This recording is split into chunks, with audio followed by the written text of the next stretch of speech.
LLC. This message is brought to you by the stations of KUAM. We're watching Buzz with Jess Lujan. Hey, good evening, Guam. I'm Jess Lujan. Welcome to this edition of The Buzz. Very exciting show tonight. I have the president of the Guam Housing Corporation, Martin Benavente. We're going to be talking about affordable housing. And, you know, affordable housing hasn't been defined in the past. Yeah. Martin, good evening. How are you doing? I'm doing fine, Jess. Thank you for having me. Hey, it's always a pleasure. You know, today was supposed to be the day that you guys evaluated contractors on homes that are supposed to be, or these contractors are supposed to be able to build affordable homes, $100,000 and below. Yes. How did it look today? Well, the evaluations were sent in. I haven't reviewed it myself because I wanted to be the last person to look at it. I want the staff, the professional staff, to come up with their professional evaluation and then come back and let me know if they've met three things. One is the house that is being proposed, is it insurable? The other one is, can it be permitted? And does it meet the requirements of roughly 1,000 square feet? And the other one was whether what was the fourth one? The fourth one would be below $100,000. $100,000. Sorry. Yeah. So in this, because again, for how many years we talked about affordable homes, and I guess your version of affordable homes may be different from mine. Yes. We've had master plans in the past that were turned down because that wanted to master plan, to Guam to be Beverly Hills basically. Yeah. I don't think anyone would not want to live in Beverly Hills, but we got to pay for it. Not everybody affords it. And that's what happened when this administration, the Calvo administration, came in. The homes, the subdivisions that were being built were all in the $300,000, $400,000, $500,000 mark, and they were calling it affordable. And it just, our mandate at Guam Housing is to find those people that really need to get into a home, to get a starter home going, and see what we can do to help them. So we eventually put out a challenge and said we want to see two-bedroom homes or roughly just 1,000 square foot homes to be built below $100,000, because a lot of people would come and go into our offices, and I'm sure they do that with the other banks too.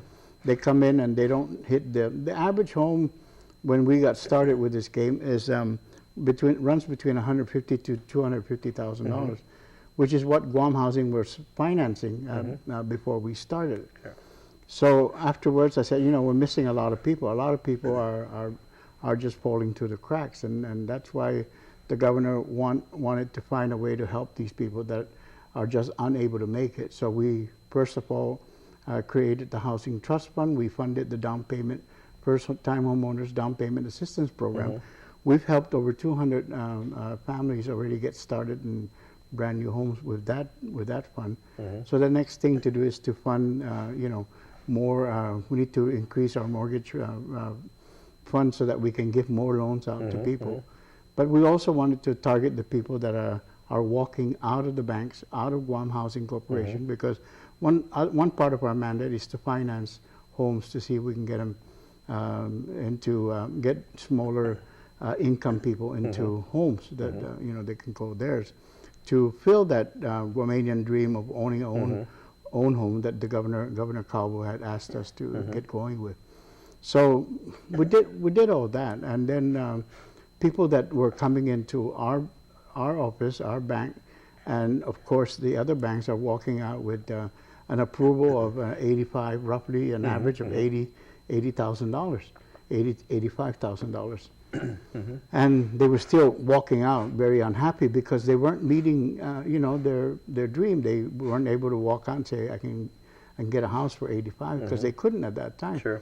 So we issued a challenge, and we said, can we have some contractors come in and say, I could build a house for less than $100,000.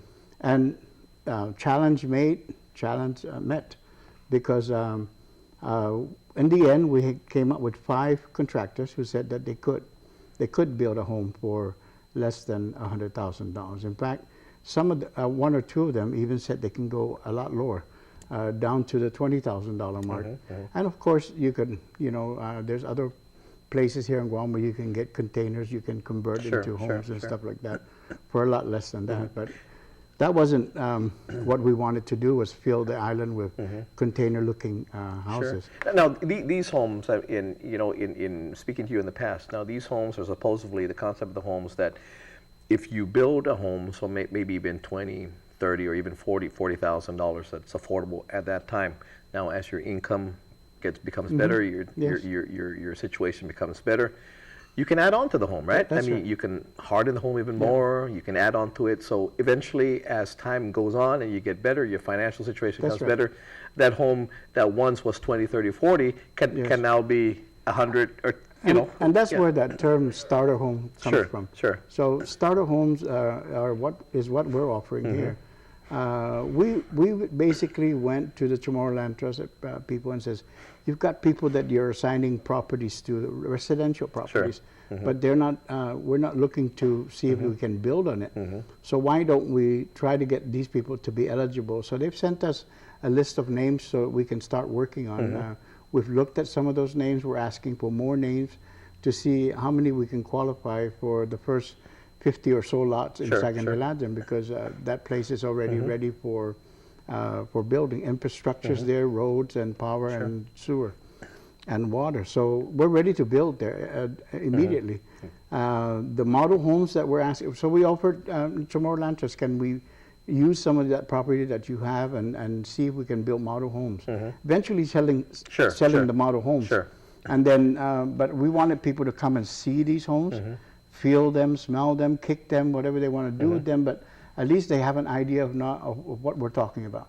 Because I looked at the concepts and I think I realized that this could be done here. It's done in other countries and even up to as far as New York, Hawaii. When we last went to Honolulu, they were trying to get second homes into the properties in Hawaii for income and for children that were growing up and they don't fit in the homes anymore because they've married or coupled up with other people. So when we see people like that in the States doing that, then it's time to do that in Guam, because the problem is here. The problem is that people are living in the boonies with canopies and lean-tos and sometimes nothing. I've seen people trying to make a home with pallets and they put tarps over pallets. So it's bad. It's bad out there, and so a lot of us are looking the other way. Martin, when you come back, I want to look at, you got some pictures here in some of these homes, and one would think these are matchbox homes, but not necessarily. We'll be right back. Let's pay some bills. We'll be right back with the President of Guam Housing Corporation, Martin Benavente.